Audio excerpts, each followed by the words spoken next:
শেষ শেষ। কালকে এই একটু পরে মারা যাবো, কালকে এই মুহূর্তে একদিন, পরের দিন 2 দিন, পরের দিন 3 দিন। বিশ্বাস করেন 3 দিন পরে আপনারা যার যার মতো কাজ শুরু করবেন।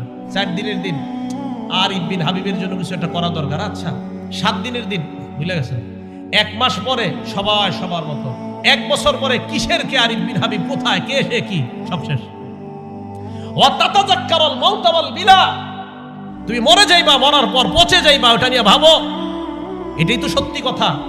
আমি আপনি মারা যাওয়ার পর আমার সন্তানাদি, আমার আত্মীয় স্বজন আমাদেরকে দাফন করে দিবে। দাফন করে দেওয়ার পর একটু বলবে এই সেই, সে ভালো ছিল, সেই ছিল, সেই ছিল। 2 দিন 3 দিন আস্তে আস্তে সবাই সবার মতো চলবে। আপনার বাড়ি গাড়ি সব রয়ে গেল। এটা নিয়ে ভাবেন যে আমি যা কামাই করেছি, যা উপার্জন করেছি, সব রয়ে গেল, আমি কবরে চলে গেলাম।